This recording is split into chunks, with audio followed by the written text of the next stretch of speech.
47절 이 말씀 자주서 함께 공부하겠습니다.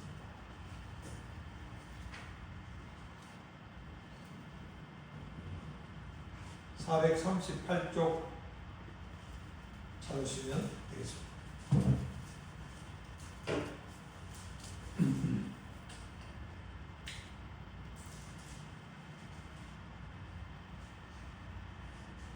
찾으신 대로 믿고 우리 한 음성으로 합독해서 읽으실까요? 46절, 47절 시작. 오늘 여호와께서 너를 내 손에 넘기시리니 내가 너를 쳐서 네 목을 베고 블레셋 군대의 시체를 오늘 공중에 세워 땅의 들짐승에게 주어 온 땅으로 이스라엘의 하나님이 계신 줄 알게 하겠고 또 여호와의 원하심이 칼과 상에 있지 아니함을 이 우리에게 알게 하리라. 전쟁은 여호와께 속한 것인즉 그가 너희를 우리 손에 넘기시리라. 아멘. 여러분, 다윗이 이제 골리앗과 블레셋을 향한 믿음의 선포입니다.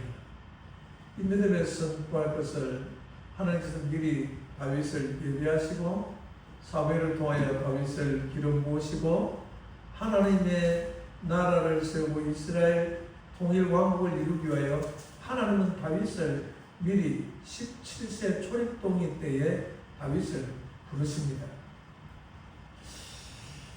그래서 오늘 이 세상에 많은 사건들을 보면 그 조그마한 그 아주 연약한 어떤 세력들이 큰 세력 권세에 맞서서 싸워서 승리하는 그 싸움을 다윗과 골리앗의 싸움이라고 할 정도로 성경을 모르는 사람들도 그렇게 이야기할 정도로 이 엘라 골짜기에 다윗의 이 이야기는 온 세상에 많이 알려져 있습니다.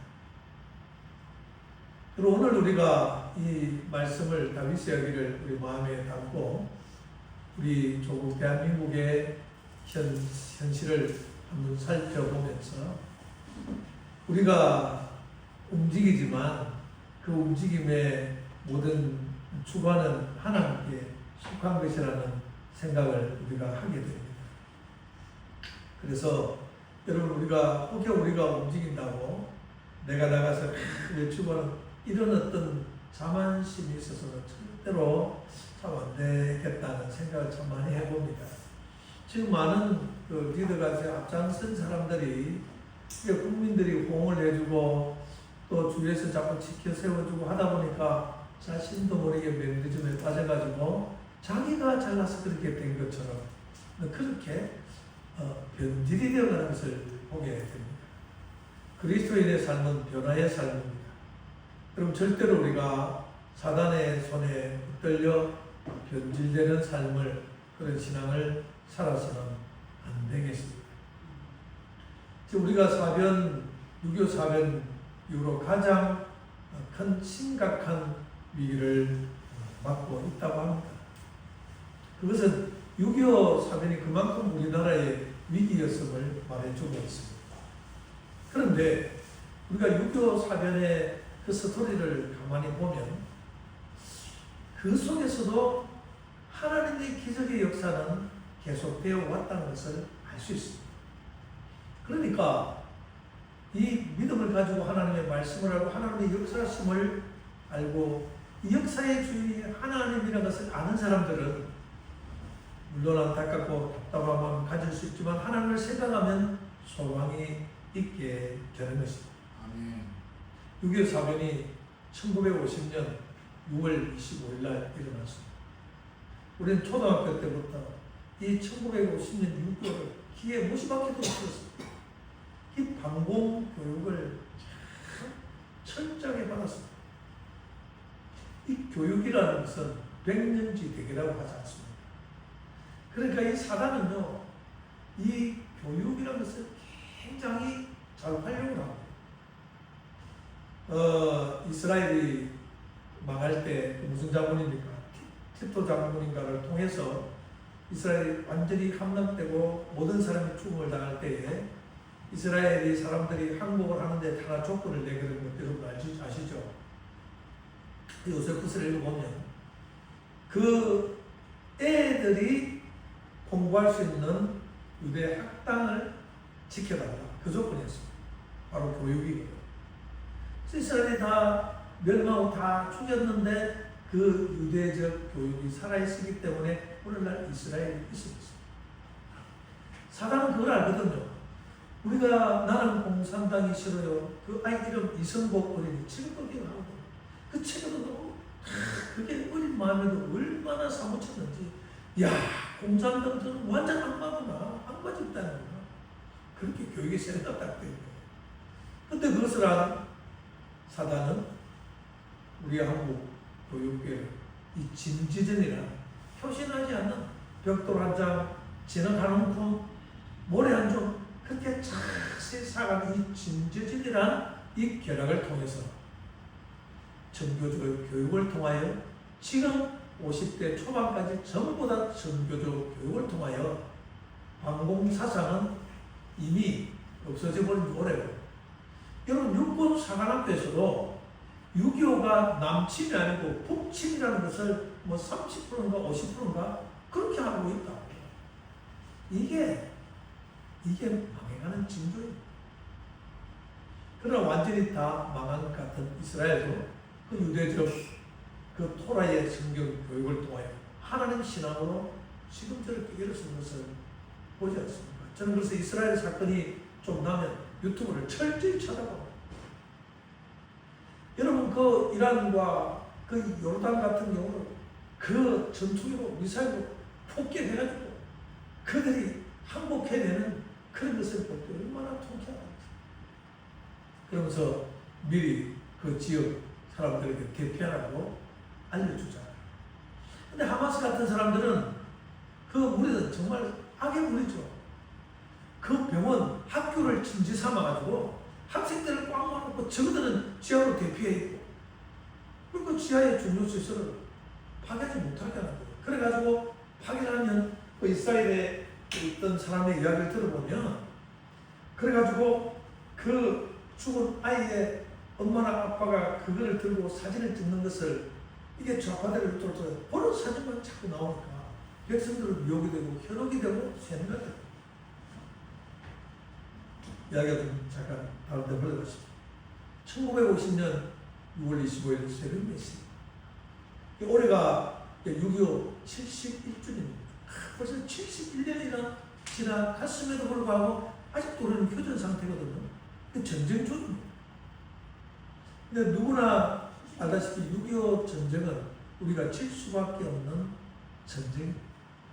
소련제 탱크를 앞서고 우리는 변변한 총환자로 대포하는 그런 상황이었습니다. 누구나 질 수밖에 없는 그런 전쟁이었는데 우리가 어떻게 자유민주주의를 지킬 수 있었습니까?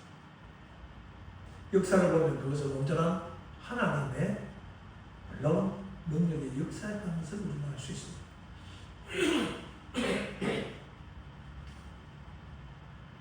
우리가 공산화되지 않고 자유민주주의를 지킬 수 있게 한 첫 번째 공로자는 누구입니까? 우리의 국부인 우남 이승만 대통령. 그분의 공로가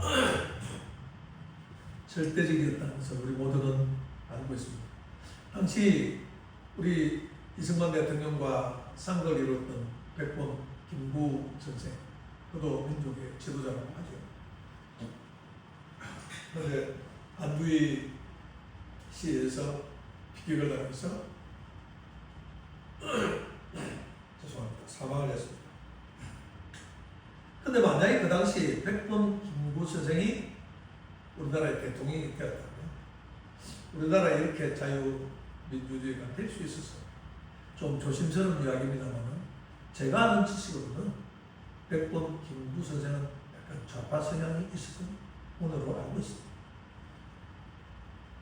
만약에 김구 선생이 우리나라의 지도자가 되었다면 이 공산화는 막기가 어려웠을 것이라고 저는 지금도 생각합니다. 역사가 그것을 말해주고 있습니다. 1899년입니다.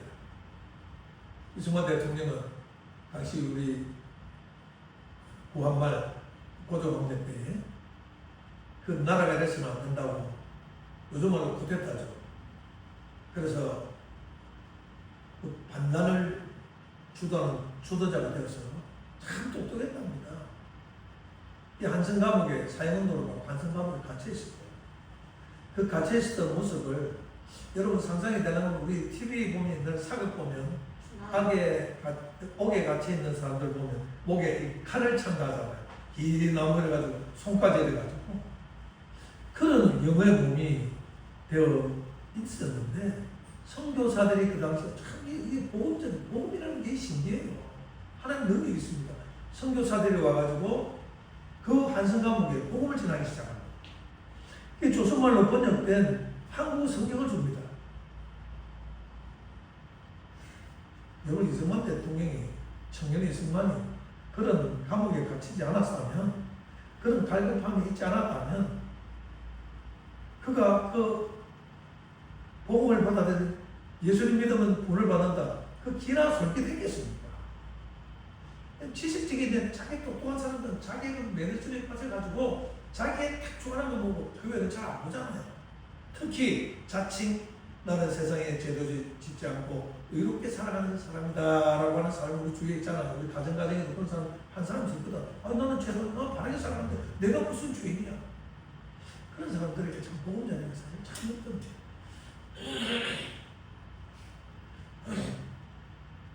그런 갈급함이 있다 보니까 그쪽 성경이었겠죠. 손이 이렇게 칼에 잡히니까 못 읽잖아요. 그 성경을 받아가지고 그 조그마한 몇 평 된 감옥 안에 배설할 것이 납니다. 그 상대방 등에다가 그 성경을 이렇게 칼로 이렇게 받쳐놓고 이 나무를 그렇게 성경을 읽었대요. 그러니까 그 말씀을 보는 그 마음이 얼마나 간절했겠습니까?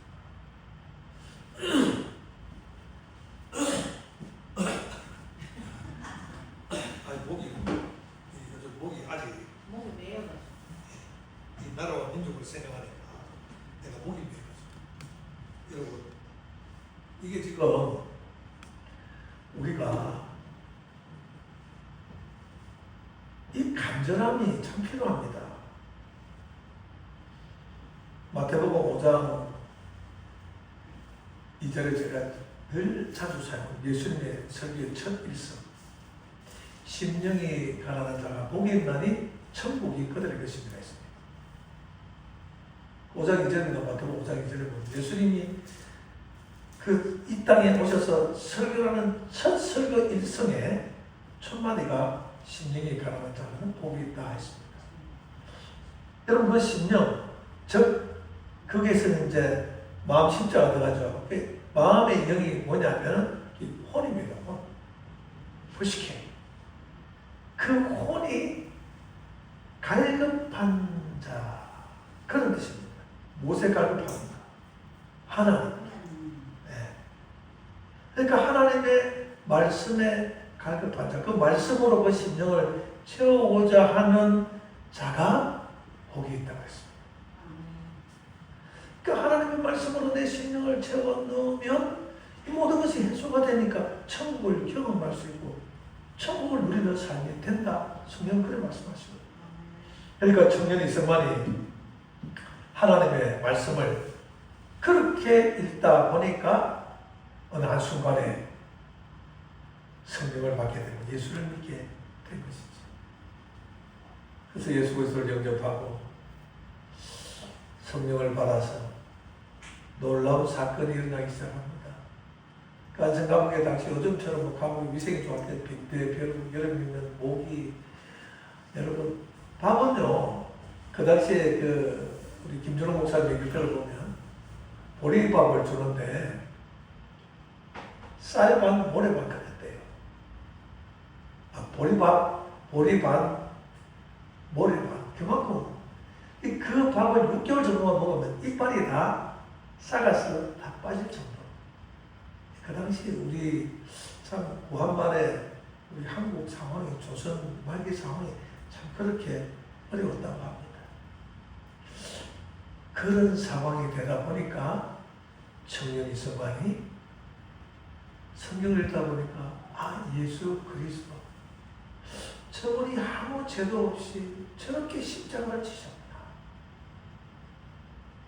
그렇다면 저분이라면 내 심정, 이 나라를 보며 안타까워하는 내 심정, 내 마음을 알아주겠구나. 그러다 보니까 주님과 일맥상통이 되어서 일맥상통이 되다 보니까 성령을 받게 된 것입니다.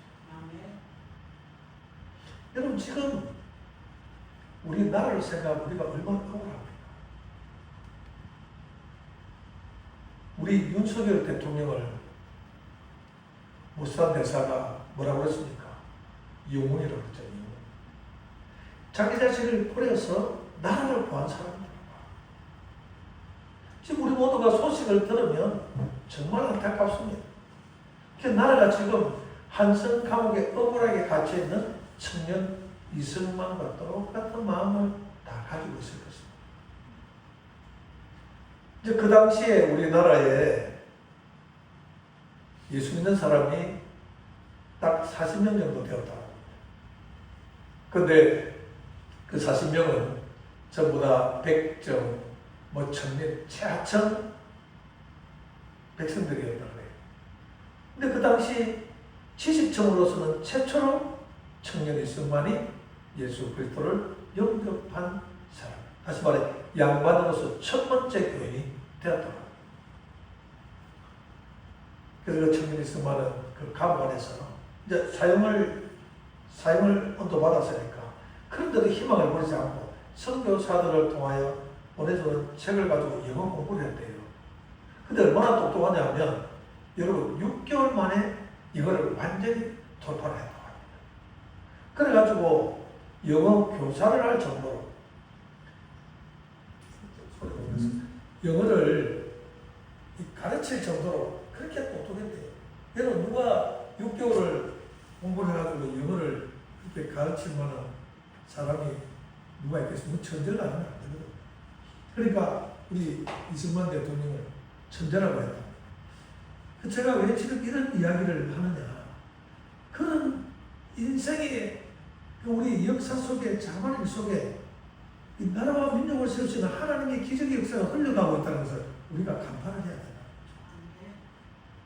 그래서 이게 선교사들이 그 안에 학교를 세웠답니다. 학교를 세우니까 일주일에 한 번씩 그 청년 이승만이 강의를 했대요. 근데 이승만이 강의를 하는 거 가르치는 그날은 전 교도관들도 다 와서 그 강의를 들었다고 합니다. 이제 그쯤 영어를 돌파하고 이런 걸 보니까 선교사들이 너무 똑똑하거든요.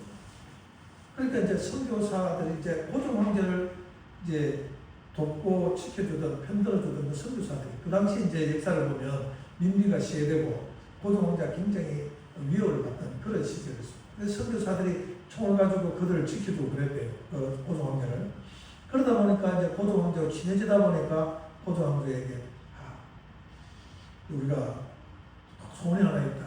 이제 자기를 지켜주니까 뭔가 말해보라고 하니까 지금 이 한국에 정말 똑똑한 인자가 있다. 선교사들 보기에는 저 친구를 잘 교육시키는 이 한국 교회를 책임질 인물이다. 그렇게 생각을 하는 거예요. 그래서 이제 고종 황제에게 선처를 구했답니다. 그래서 사형에서 무기로 감형이 됩니다.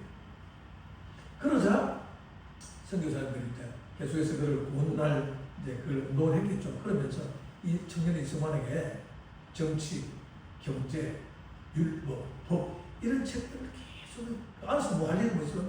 이승만 대통령이 그렇게 공부를 했어요. 거기서 어느 정도 모든 것을 설명을 하게 됐대요.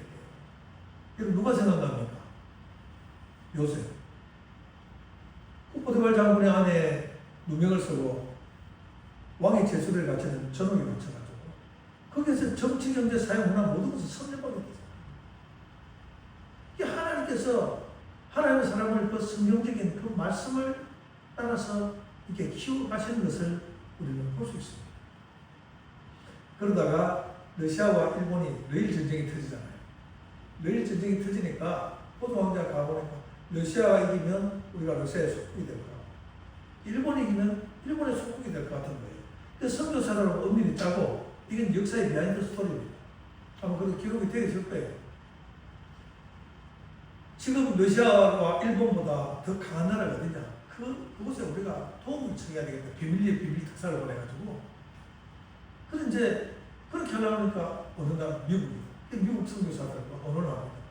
그러면 우리 한국에 특사를 보내야 되는데 특사를 보내려면 영어를 할 수 있는 사람이 돼야 돼요. 그 당시에 영어를 할 수 있는 사람이 거의 없었죠. 근데 대신들하고 소송을 하니까 한성감옥에 갇혀있는 청년 이승만이 영어를 가르치고 탁월한 사람이다. 인재다. 그렇게 해서 이제 청년 이승만이 보조원을 권유하다가 내가 네 모든 형을 감면해 줄 테니까 미국에 가서 미국 의회에 가가지고 우리나라를 구명해주는 그런 특사로 내 비밀 편지를 가지고 가. 이제 이승만 대통령이 그 당시 뭐 비행기 가는 게 배를 타고 시간이 많아서 갔겠죠. 비행기를 타고 와서 그 미국 밀서를 전해주고 하는 그 시기에 러일 전쟁을 벌여졌는데 누가 이겼습니까? 일본이 이겼죠. 그러니까 한일합방이 급속히 우리나라가 속국이 되어버립니다. 그러니까 청년이승만 특사로 갔는데 돌아올 수가 없잖아요. 돌아오면 잡힙니다. 그래서 거기서 놀라지면서 그때부터 독립운동을 하기 시작합니다. 그 처음에 이 청년이 승만이 어디서 공부를 했냐면 워싱턴의 조지 홉킨스 대학이라고 유명한 대학이죠. 거기서 석사학위를 받게 됩니다.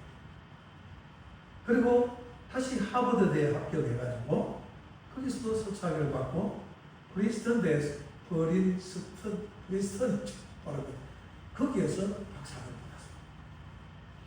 이 기간이 몇 년이었냐면 5년 안에 이 모든 것을 다 이루었대요.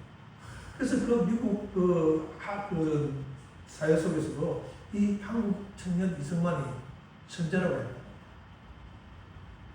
그래서 이제 그 프린스턴대에서 그때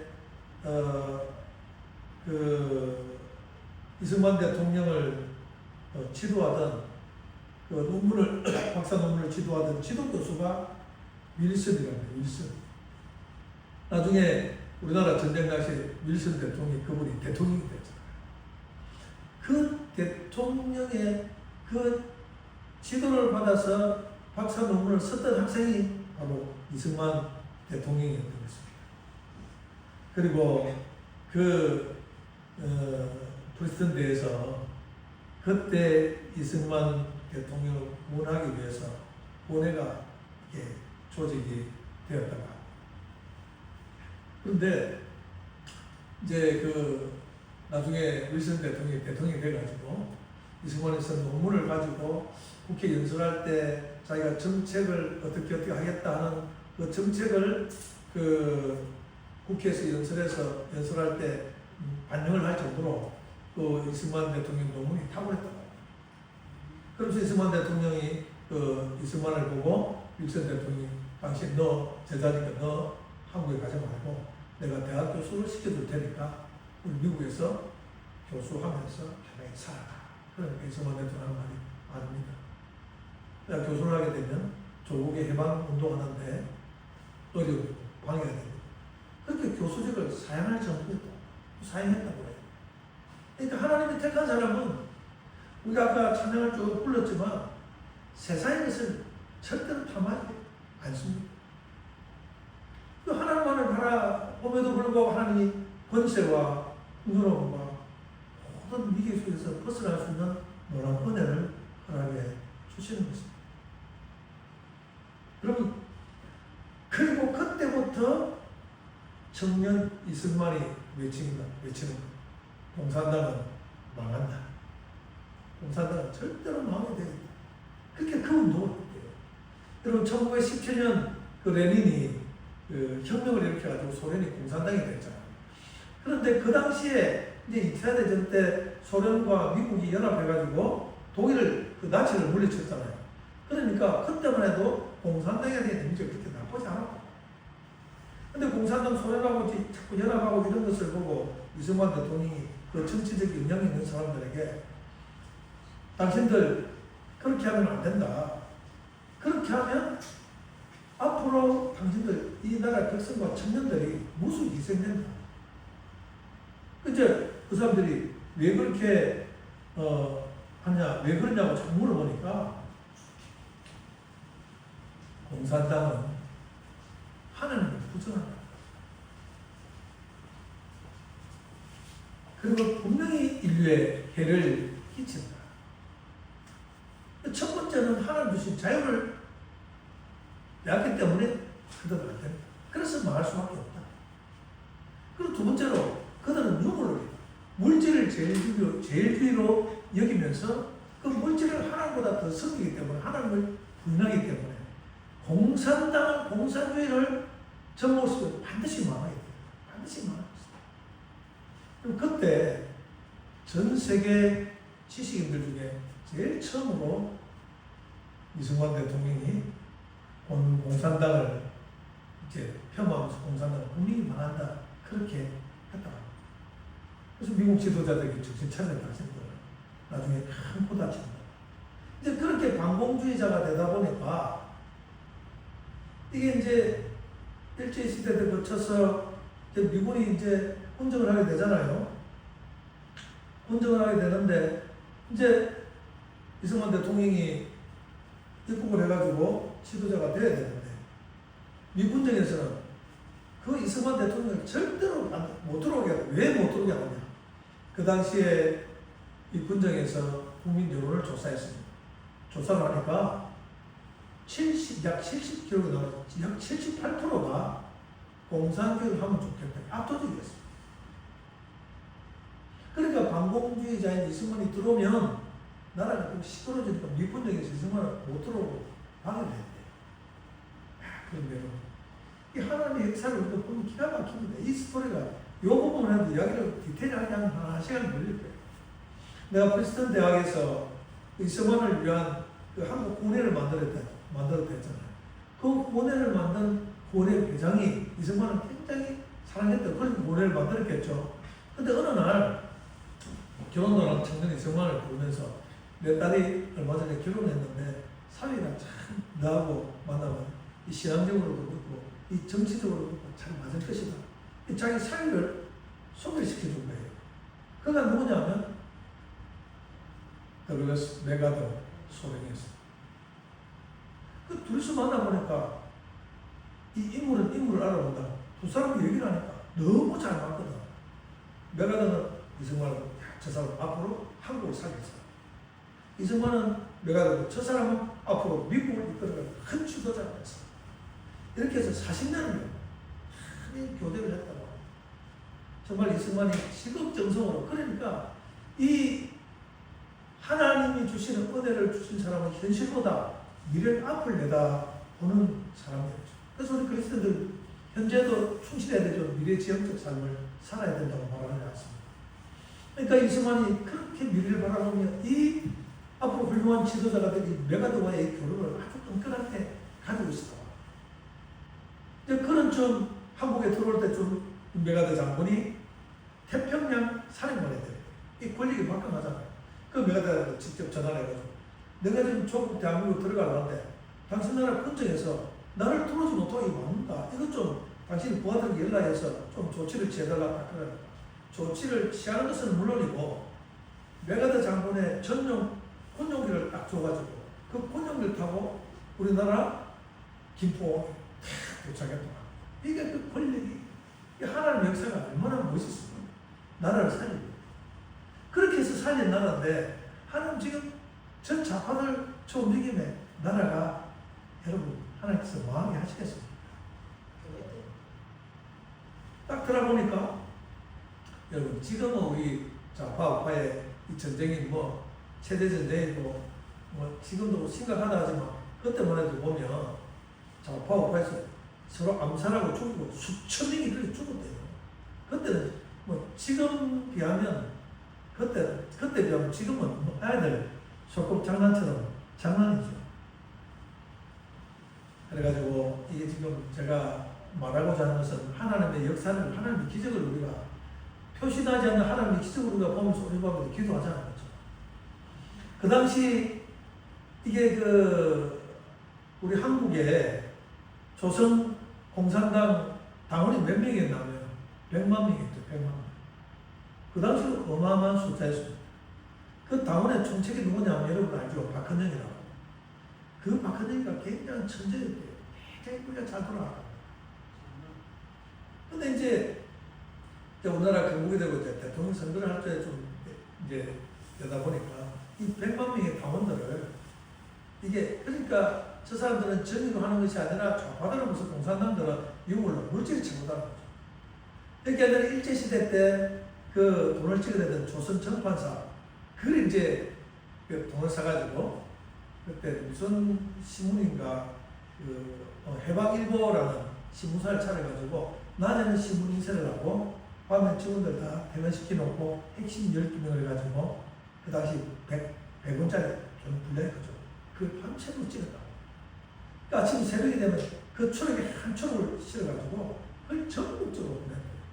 이 조금해서 모르는데 이게 너무 그 돈을 자꾸 보니까 미국에서 가보니까 이게 그런 인플레를 하니까 돈이 너무 풀리니까 그 조사를 해보니까 조선 정관사에서 이조주기를 만났다. 그래서 습격을 해가지고 12명 핵심을 다 잡고 보니까 총책이 누구냐? 박헌영인 거예요. 그래서 박헌영은 북한으로 도망가요. 북한으로 도망가가지고 당시 북한의 그 김일성이 수상이었고 그 박헌영이 부수상을 지냈는데 그 정도로 똑똑한 사람입니다. 그 도망간 사건 아시죠? 뭐 죽은 걸 해가지고 하여튼 이 친구가 내가 역사를 보니까 읽어보고 또 우리 또 김정은 목사 설교도 들어보고 보니까 대단하다. 아무튼 그렇게 이렇게 하다가 이승만이 대통령이 되고 6.25 사변이 일어났습니다. 그러니까 6.25 사변이 일어나기 전에 1948년 8월 10일 우리가 건국이 됐잖아요. 그렇게 이제 이승만 대통령이 축사를 할 때 국회에서 메가드 장관을 초청합니다. 그런데 메가드 장관이 뭐라 했냐면 우리는 어떤 희생과 대가를 치르더라도 당시의 나라 이 조선 대한민국 우리가 지켜줄 것이다. 딱 선언을 해요. 그것 역시 하나님의 은혜입니다. 그랬는데 이게 공산당들이 준비를 딱 하는 거예요. 이제 스탈린이 박헌영하고 김일성을 딱 불렀습니다. 둘이서 누구를 지도자로 세우고 딱 이게 대화를 해보니까 박헌영이 너무 똑똑한 거예요. 이 똑똑한 놈들은 반드시 반항을 하거든. 반란을 일으키거든. 근데 김일성 보니까 소련 때 대위 출신이었어. 그러니까 무조건 충성이라. 이렇게 우리가 하나님 앞에 충성하면 하나님 쓰십니다. 내가 똑똑해서는 안 되거든요. 이 김일성을 딱 이제 세워가지고 전쟁 준비를 시키는 거예요. 아니야, 지금은 아니야. 왜? 미군이 있기 때문에 전쟁하면 안 돼. 미군부터 못하는 거야. 그래가지고 1949년 6.25 사변이 일어나는 그 전에 미군이 철수를 하고. 근데 미군이 철수하면서 이승만 대통령이 무기를 달라 무기도 안 주고 철수를 다 해버린 거예요. 근데 지금 역사가 반복됩니다. 지금 미국 철수 들고 나오고 전작권 다시 가져오고 그런 얘기를 하지 않습니까? 조금 있으면 미군 철수하면 전쟁은 또 나게 돼 있다. 근데 역사가 반복된다. 미군을 철수하고 이듬해 1950년 6월 25일 새벽 4시에 저들이 납치를 했지 않습니까? 북한 탱크가 없어요. 그런데 또 놀라운 것이 말입니다. 제가 조금 가더라도 얘기를 같이 한번 들어보겠습니다.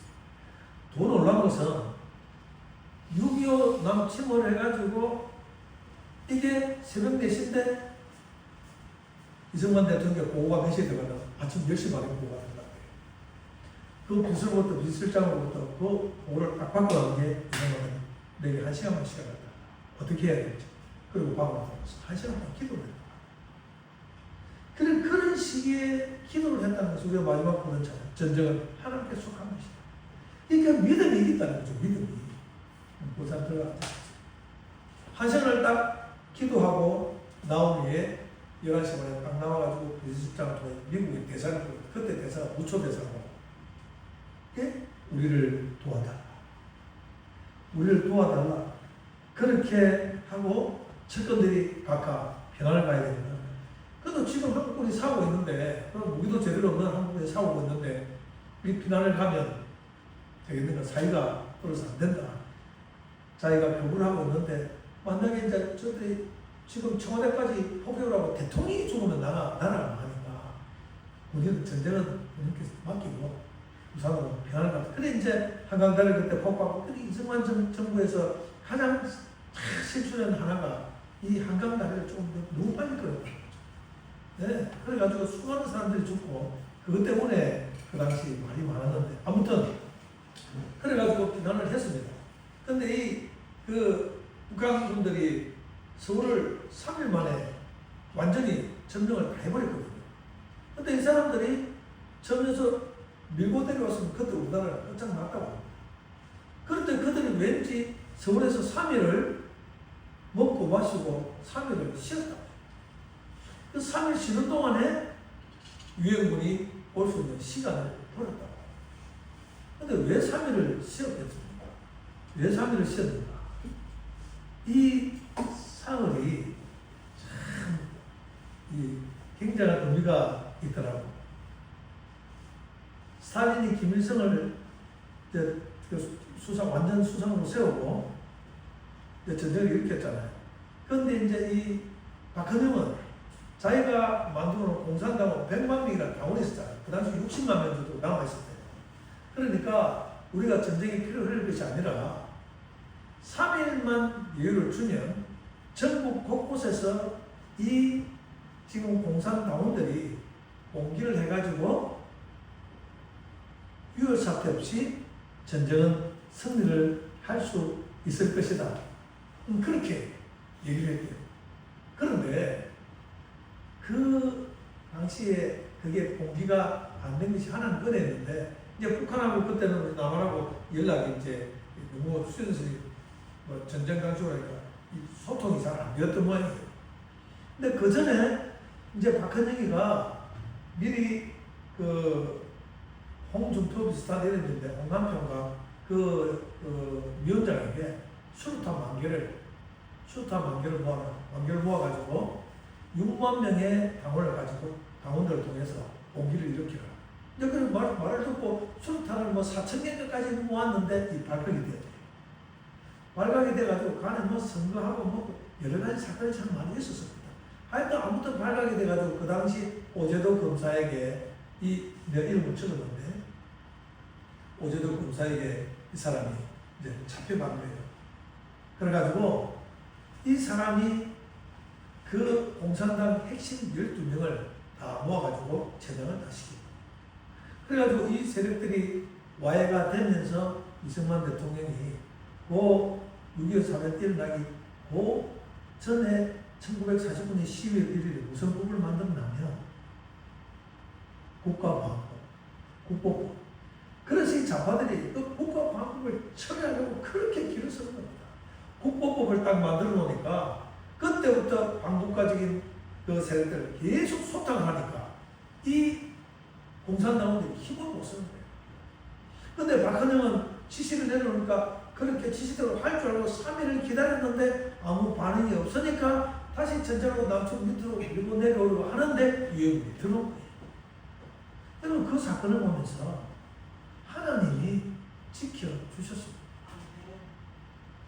그러니까 6.25 사변 터지기 7달 전에 우리나라에 가장 그 총책에 있던 함령 밑에 있던 12명, 그 12명과 함께 33명이 완전히 전향을 다 했네요.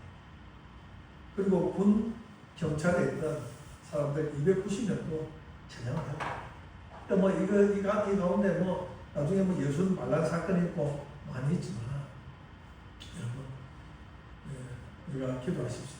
이런 역사를 보면 하나님의 그 손길이 한 사람 믿음의 사람의 기도를 통하여, 그 하나님을 신뢰하는 그 믿음을 통하여 하나님의 기적은 시작된다는 것, 되었다는 것을 우리는 알 수 있습니다. 오늘 우리가 모여서 이 밤에, 피곤한 밤에 하루 종일 우리 이집사님 같은 강의를 하고 마치자마자 그래도 나라를 위해서 민족을 기도하려고 또 이 정성, 이 하나님을 신뢰하는 이 우리 믿음의 의지를 주님께서 보시는 거예요. 그러니까 우리가 기도하러 나오는 이 자리에 나올 때 이미 하나님의 역사는 시작되고 이 나라의 민족에게 기적의 역사는 저는 시작된 줄로 믿습니다. 네. 북한은 지금 핵을 가지고 위협하고 지금 좌파의 정권들이 폭정을 하고 있습니다. 그러나 우리나라의 역사를 조선시대 임진왜란, 6.25 사병, 일제 38년 강점기 그 모든 과정을 통하여 하나님께서 우리나라를 지켜주셨듯이 하나님의 역사는 지금도 계속 흐르고 있습니다. 지금 우리는 어떤 마음으로 기도해야 합니까? 좀 그랬던 나라가 지금 세계 제3국 OECD 10개국 중에 우리가 뭐 경제도 7위라고 하잖아요. 세계 7위라는 게 상당한 겁니다. 그래서 우리가 지금 해야 될 일은 다음 세대를 위해서 기도해야 돼요. 다음 세대는 통일 세대. 이 나라는 아마 우리 세대가 통일이 될 것 같아요. 아마 통일은 지금 멀지 않았다고. 통일이 될 때 이제 우리의 다음 세대들이 지금 40대, 50대들이 이 30대, 40대, 50대들이 이 통일 한국을 세계의 역사를 변혁시키는 나라로 이루어갈 수 있도록 우리가 그렇게 통일을 준비하는 우리가 세대가 되어서 기도해야 될 줄 믿습니다. 네. 오늘 밤에도 우리 밖에 있다 소중히 이 더운데 부득저는 항상 막 부르짖고 있을 거예요. 지금 좀 마치셔야 되는데 여러분 우리는 그런 수고하는 분들의 합전의 마음으로 우리가 시간을 많이 갖지만 오늘 한 30분 정도 간절하게 기도하십시오. 우리 찬양 한번 드리고 기도할까요? 보라 너희는 두려워 말고 우리가 기도하면 하나님께서 듣고 역사해 주실 줄 믿습니다.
전쟁은 하나님께 속한 것이라고 그 난공불락 같은 골리앗 앞에 서서 고백을 붙들고 여호와의 그 능력은 칼과 창에 있지 아니하라. 전쟁은 여호와께 속한 것이라.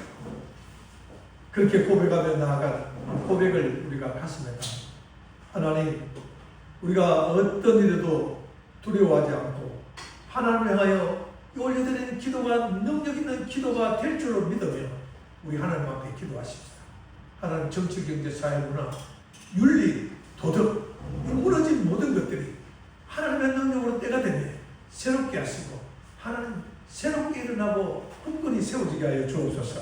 그리하여 말씀했지만 하나님, 이 조국 대한민국이 땅끝까지 복음을 전가해 예수님의 진입을 앞당겨 선교의 대부분 부족함이 없도록 통일의 대한민국으로 하나님 나에게 부족함이 없도록 하나님 역사해달라고 기도하시고 하나님, 우리를 이렇게 이끌어가는 이런 참 보수의 많은 지도자들이 하는 세상과 타협하지 않고 그 악의 위협에 굴하지 않고 하나님 바라보고 그린 나라와 민족을 위해 살신성일의 마음을 가지고 달려가게 하시고 우리는 그들을 위하여 쉼없이 기도하게 하여 주시기를 간절히 바라는 마음 가지고 기도하십시다. 그리고 우리의 가정과 우리의 삶과 자녀들 하나님의 교회를 위하여 우리가 동성으로 주님의 이름을 크게 부르고 우리 기도하십시다. 주여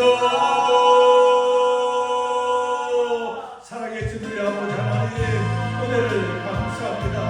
우리 하나님께서 공부하면서 부족하고 연약한 교회를 불러보고 하나님의 나라를 위하여 기도하고 조금게 하는 위하여 기도하게 하여 주시기를 감사합니다.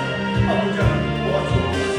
이 나라의 영국의 역사를 보았듯이 하나님께서 위기 가운데서도 하나님 도저히 불가능한 가운데서도 지켜주시고 인도하시고 세워주셨음을 믿습니다.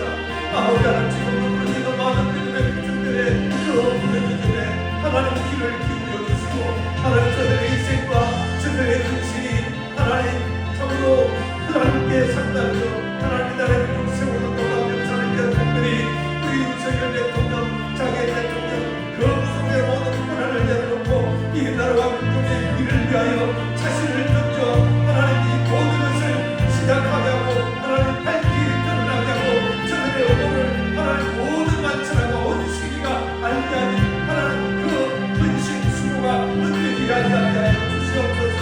하나님 그러니 10대부터 하나님 20대, 30대, 40대, 50대 중도 하나님 참마에 걸려있는 모든 사람들이 일어서서 지금 하나님의 수많은 하나님 백성들이 하나님 광장에 나아가 기도하며 부르짖고 있습니다. 하나님 도와주시옵소서. 하나님 도와주시옵소서.